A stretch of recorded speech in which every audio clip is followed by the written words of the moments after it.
until Tuesday morning, as protesters gathered and chanted outside the Supreme Court, many legal experts had said the justices would likely uphold President Obama's health care overhaul.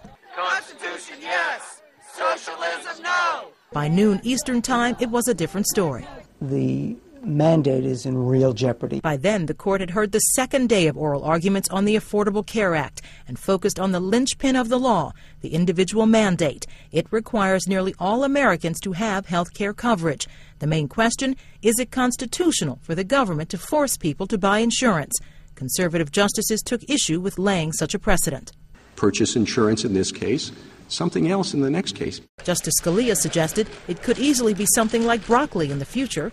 The government argued health care is not your typical consumer marketplace because sooner or later everyone requires health care. It's not a choice, so the cost should be shared by all. That is definitely a difference that distinguishes this market and justifies this as a regulation. Currently, the Solicitor General says the insured unfairly wind up paying for care for the uninsured by an additional $1,000 per family.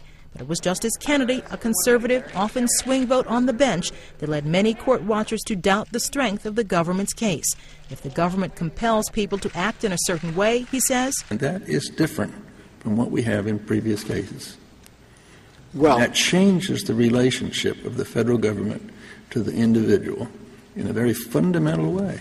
And that reasoning could tip the scales among the justices against the law. It was not apparent that any of the conservative justices, including Justice Kennedy, was going to support the mandate. So I think the mandate hangs in the balance now. Tomorrow the court debates whether other parts of the health care law can move forward, even if the mandate is struck down. Carlotta Bradley, The Associated Press.